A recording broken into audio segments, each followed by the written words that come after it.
বেলাল, মদিনার জমিনে তুমি অনেকদিন পর আজকে তোমাকে আজান দিতে হবে, আজান দিতে হবে।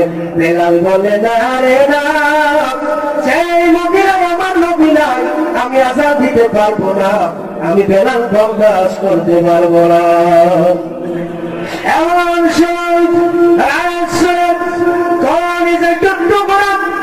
দুই রাতির হাসান আর হুসাইন পিছন দিক থেকে হযরত বেলালের বাহুটা চেপে ধরেছে। ওগো বেলাল, যেই নবী আমাদের কথা কোনোদিন ফেলে নাই, আমাদের কথা কোনোদিন ফেলে নাই, আজকে তুমি আমাদের কথা না রাখলে মনে বড় কষ্ট পাবে বেলাল। আজকে মদিনার জমিনে তোমার আজান শুনতে চাই।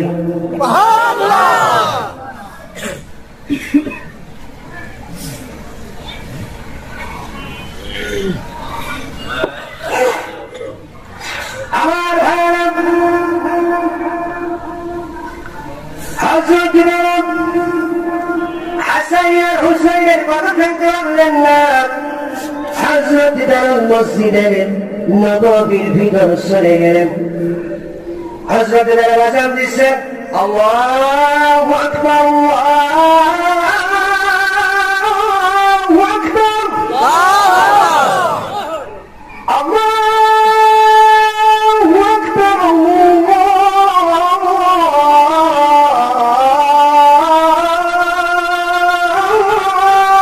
আকবার। হযরত আল্লাহু আকবার বললেন। এরপর হযরত বেলাল ঠিক ছিলেন, অস্থিরতা প্রকাশ করে গেলাম। এরপর যখন হযরত বেলাল বললেন, আশহাদু আন লা ইলাহা ইল্লাল্লাহ,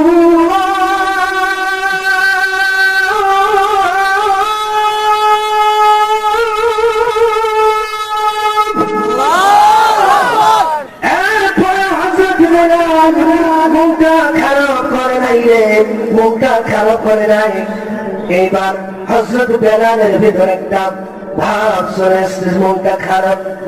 এরপরে বেলাল যখন বললেন, আশহাদু আন্না মুহাম্মাদান রাসূলুল্লাহ,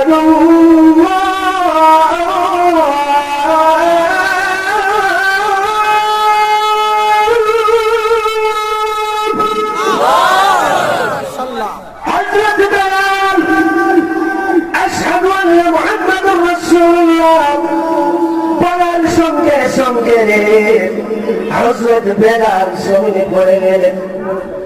সাহাবায়ে কেরাম দৌড়াইয়া আসলেন।